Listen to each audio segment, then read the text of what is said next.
खंडर बिल्डिंग, तबेले वाली बिल्डिंग के बाद अगर एसएससी का अगला एग्जाम सेंटर फुटपाथ भी आ जाएगा ना तो भी हैरानी नहीं होगी। वो तो ठीक है, लेकिन अपना ऑफिस है कहाँ? Office, good question. ये रहा मेरा ऑफिस। आज हाल ये है कि हो ही नहीं सकता कि गवर्नमेंट जॉब का एग्जाम हो और कोई पेपर लीक या फिर टेक्निकल प्रॉब्लम की कंप्लेन ना करे। मैं लिख के देता हूँ। लेकिन हम करें तो करें क्या? अगर हम करें तो करें क्या, बोले तो बोले क्या? अगर सिर्फ पिछले 5 सालों की बात करें तो करीब 65 मेजर एग्जामिनेशंस में पेपर लीक के इंसिडेंट हुए हैं। और ये सब तो वो एग्जाम है जिनमें चीटिंग वगैरह पकड़ी गई है। जिन एग्जाम्स में चीटिंग नहीं पकड़ी गई, पेपर लीक्स नहीं पकड़े गए, उनकी संख्या क्या होगी? 7 करोड़। और अगर एग्जाम के बीच टेक्निकल प्रॉब्लम आने को भी हम गिनने लगे तो फिर तो ये लिस्ट कांग्रेस के भ्रष्टाचार के लिस्ट से भी लंबी हो जाएगी। तो मारो, हमको जिंदा मत छोड़ो सालो। हम कोई मंदिर का घंटा है कि कोई भी आके बजा जाता है। मैं अपना पर्सनल ओपिनियन आपको बताता हूँ। हमारे राजस्थान में अब तो फिर भी कोई सिस्टम सेट हुआ है, वरना पहले बच्चे आरपीएससी का एग्जाम नहीं देते थे सिर्फ और सिर्फ इसलिए क्योंकि अगर आरएएस की तैयारी में घुस गए तो प्री से लेकर इंटरव्यू तक एक स्टूडेंट के 4 साल निकल जाएंगे, क्योंकि एग्जाम्स में देरी होती थी या फिर कभी एग्जाम्स लीक हो जाते थे, कभी रिजल्ट देरी से आता था। इसलिए राजस्थान के बच्चे आरएएस की तैयारी ना करके आईएएस की तैयारी किया करते थे। बैठो भाई, बैठो बैठो। अरे हम लोग यहाँ झक मारने आए हैं, घूमने आए यहाँ पर? गरीब की मजबूरी नहीं समझते ये लोग। तो पिछले कुछ सालों से गवर्नमेंट एग्जाम्स में पेपर लीक तो होते ही होते हैं, लेकिन एसएससी ने कहा अपने साथ मत जोड़िए हमें। हम मत बोलिए, अपने साथ मत जोड़िए हमको। हमारे सिर्फ एग्जाम्स में समस्या नहीं है, एग्जाम सेंटर्स में भी है। हाल ही के कुछ केसेस में अलग अलग एग्जाम सेंटर्स की प्रेफरेंस भरने के बावजूद भी कुछ स्टूडेंट्स का एग्जामिनेशन सेंटर अंडमान और निकोबार आया है। ये सोचिए, एक बच्चा है या एक बेटी है, लड़की है, और वो राजस्थान की रहने वाली है, उसका एग्जाम सेंटर डाल दिया गया अंडमान। पहले काला पानी की सजा के लिए अंडमान भेजा जाता था, अब एसएससी का फॉर्म भरना ही काला पानी की सजा है। थोड़े दिन बाद अगर सेंटर पाकिस्तान में आने लगेगा तो उसमें भी कोई हैरानी नहीं होगी।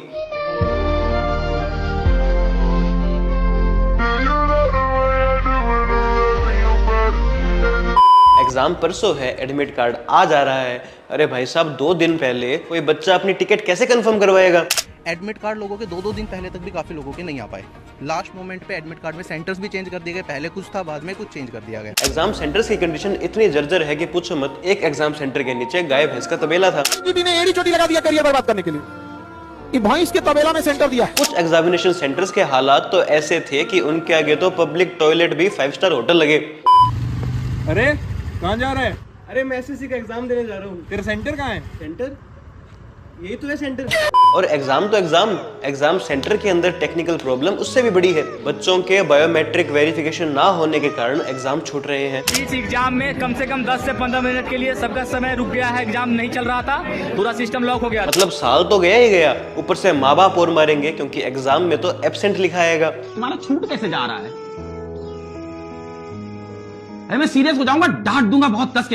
एग्जाम में कंप्यूटर ठीक से काम नहीं कर रहे, माउस पे 6 बार क्लिक करो तब जाकर माउस चलता है। प्रॉपर्ली तो नहीं कर रहा, बट बीच बीच में जैसे माउस कई बार चलना बंद हो जाता था, कभी धीरे चलता था, 6 बार क्लिक करो तब ऑप्शन सिलेक्ट होता था। अरे डियर एसएससी, कूड़े को कूड़ेदान में डाला जाता है, एग्जामिनेशन सेंटर में नहीं। पेन की क्वालिटी, रफ पेपर की क्वालिटी सब पुअर, सीपीओ, रेलवे, इनके एग्जाम्स के रिजल्ट नहीं आ रहे। हर चीज में फेल होने के बावजूद भी अननेसेसरी एटीट्यूड रखने वाला सिर्फ अर्जुन कपूर नहीं है, एसएससी आज भी उस लिस्ट में टॉप करता है। बोला क्या बात है? हो अंडरवर्ल्ड में जिक्र आया रां के नाम का। दोस्तों, चैनल पर पहली बार आए हैं तो इसे सब्सक्राइब करना ना भूले। वीडियो प्लीज एक कमेंट जरूर छोड़ के जाइएगा, जो भी आपका मन करे, गुड, वेरी गुड, कुछ भी कमेंट कीजिएगा, इससे मुझे बहुत मदद मिलती है प्लीज। अरे भाई समझ के बोल रहा हूँ। और एटीट्यूड ऐसा कि सवाल एसएससी गलत बनाता है, और अगर बच्चे उस सवाल को चैलेंज करना चाहते हैं तो उनको पर सवाल के 100 रुपए देकर अपना चैलेंज सबमिट करना पड़ेगा। कोई तरीका है भीख मांगने का? और अभी तक तो सीन ये था कि अगर आपका क्लेम सही भी हो जाए तो भी आपके पैसे रिफंड नहीं होने वाले। गलत सवाल पूछने पे 100 रुपए इसलिए लिए जाते हैं कि आप किसी सही सवाल को गलत ना बताएं, लेकिन अगर वो सवाल गलत ही है तो इनको 100 रुपए वो वापस करना चाहिए। तो क्या हुआ, एसएससी ने क्वेश्चन गलत बनाया था, पैसे तो गए एसएससी के पेट में। दोस्त बेकारी नहीं है, अपन बहुत पैसा अपने पास। और जब इन सब बातों की हदें पार हो गई, जब पानी सर के ऊपर से निकल गया, तब टीचर्स और बच्चों ने आगाज किया एसएससी प्रोटेस्ट का। ऐसा सेट कर रहा है कि 60 से 70% पेपर रिपीट हो रहा है। बच्चों के साथ सिस्टम बंद हो गए थे, फिर उनको रीअसाइन करा गया। हम स्टूडेंट हैं, हम पढ़े या केस करें, क्या करें हम? गलती आपकी और भुगतेंगे हम। प्रोटेस्ट की मांग क्या थी कि जो संस्था एसएससी के एग्जाम कराती है, जो वेंडर एसएससी का एग्जाम करवाता है, जिसका नाम है एडिक्विटी, उस एडिक्विटी को हटाकर दोबारा टीसीएस को एसएससी एग्जाम कंडक्ट कराने का वेंडर मिलना चाहिए। जिस एग्जाम को टीसीएस 450 करोड़ में कराती थी और एडिक्यूटी उसको 250 करोड़ में करा रही है। बच्चों का एडिक्यूटी पर विश्वास क्यों नहीं है?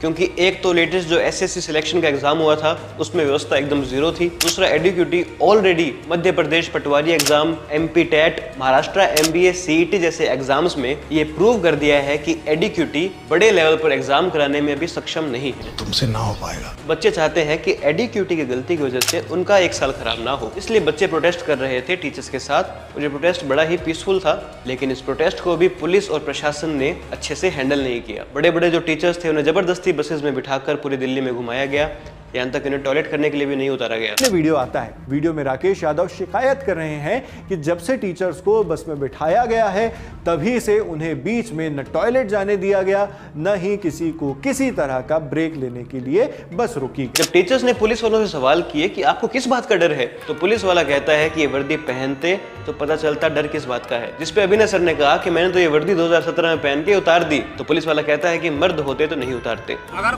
मर्द होते तो पहनते। क्या बोलूं मैं इस पे? क्या बोलूं मैं इस पे? क्या बोलूं क्या अब मैं इस पे? अगर मर्द होने का एलिजिबिलिटी क्राइटेरिया वर्दी पहनना है तो देश के आधे से ज्यादा लोग तो नामर्द है, और जिन नेताओं के आदेश पर आप एकदम बिछ जाते हो वो नेता भी नामर्द हुए। ये बहुत ही बड़ी आयरनी है। पूरी दुनिया में पुलिस का काम लोगों की रक्षा करना है, लेकिन भारत ऐसा देश है जिसमें लोग पुलिस से ही सबसे ज्यादा डरते हैं। सारे मिलके हमको पागल बना रहे हैं। इस प्रोटेस्ट को काफी समर्थन मिला और लास्ट में DOPT minister Jitendra Singh, SSC के चेयरमैन राकेश यादव सर और अभिनय सर से मिलते हैं। दोनों टीचर्स सारी प्रॉब्लम्स उनके सामने रखते हैं और उन्हें आश्वासन दिया जाता है कि सभी मेजर्स पे ठीक से काम किया जाएगा, एग्जाम सेंटर्स को अच्छे से ठीक किया जाएगा और सीपीओ का रिजल्ट भी एक हफ्ते में आ जाएगा। अच्छा, जो सीजीएल का एग्जाम 13 अगस्त से होना था वो भी अब पोस्टपोन्ड हो गया और सितंबर के पहले सप्ताह से शुरू होगा। अरे एसएससी, ये एग्जाम सेंटर्स है, जोनी लीवर का रोड रोलर नहीं। अभी ठीक करके देता हूँ। आप भी ठीक करके देता हूँ। ये सब हो गया, लेकिन कल जो एसएससी स्टेनो का एग्जाम था उसमें फिर बच्चों को अलग अलग तरह की परेशानियां हुई। यहाँ वहाँ पे गए, वहाँ से यहाँ पे भेजा, यहाँ से गए, यहाँ से वहाँ पे भेजा, तो हम लोग करें क्या? पहले ही दिन दिख गया स्टेनो में। बच्चे 1 घंटे से खड़े हैं, एंट्री नहीं हुई है उनकी। अब मेरा पेपर छूटा, इसी वजह से छूटा। तो फिर एक बात सिद्ध होती है कि एडिक्यूटी संस्था एग्जाम कराने में भी सक्षम नहीं है। एसएससी सीजीएल का एग्जाम तो बहुत बड़ी संख्या में होता है, उस एग्जाम का वेंडर दोबारा टीसीएस को बना देना चाहिए। क्योंकि देखिए, बच्चों के भविष्य का सवाल है। न जाने कितने बच्चे हैं जिनका ये लास्ट अटेम्प्ट होगा, न जाने कितने बच्चे हैं जिन्होंने अपने माँ बाप से एक आखिरी मौका मांगा है, न जाने वो कितनी बच्चियां हैं जिनका इंडिपेंडेंट जिंदगी गुजारने का ये आखिरी मौका हो। All they want is just a fair examination. और देश का विपक्ष इतना निकम्मा है, इस मैटर को उन्होंने संसद में नहीं उठाया, बल्कि आज से 2-3 महीने पुराने मैटर ऑपरेशन सिंदूर पे वो लोग डिबेट कर रहे हैं। कैसे कैसे लोग रहते हैं यार। अरे भाई साहब, इतना तो अरविंद केजरीवाल ने अपने आप को आम आदमी प्रूव करने की कोशिश नहीं की, जितना ये विपक्ष बार बार हमारी आर्मी को रॉन्ग प्रूव करने की कोशिश कर रही है। मुझे क्यों तोड़ा? इतने दिन तक ट्रंप इनके लिए बहुत ही बड़ा दुश्मन था, क्योंकि वो भारत और मोदी का दोस्त था। और अब जब ट्रंप टैरिफ लगा रहा है, जैसा ट्रंप बोले वैसे हम बोले।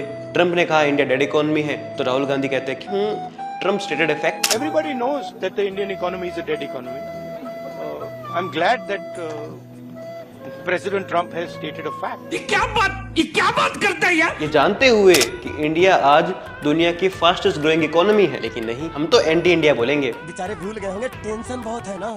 सबसे बेकार है हमारी मीडिया, जिसने इतने दिन तक ये ध्यान ही नहीं दिया कि एसएससी प्रोटेस्ट नाम की कोई चीज भी है। हमारे यहाँ ऐसा ही होता है। 4 लोगों को डिबेट में बैठाकर लड़ाने से इन्हें फुर्सत मिले तब तो जाकर ये रियल इशू पर न्यूज चलाएंगे। देखिए, इसमें कोई डाउट नहीं है कि एसएससी और बाकी संस्थाएं गवर्नमेंट एग्जाम कराने में लगातार फेल हो रही है। ये बच्चों का अधिकार है कि कम से कम हसल फ्री एग्जाम तो वो दे सके। क्या पता यही वो जनरेशन हो जो देश में ईमानदारी लाने का काम करे। दोस्तों, आपके इसके बारे में क्या विचार है मुझे कमेंट सेक्शन में बताइएगा। प्लीज एक कमेंट जरूर छोड़ के जाइएगा, इससे मुझे बहुत मदद मिलती है। चैनल पर पहली बार आए हैं तो सब्सक्राइब करना ना भूले, वीडियो को लाइक करना ना भूले। मिलते हैं नेक्स्ट वीडियो में। जय हिंद, जय श्री राम।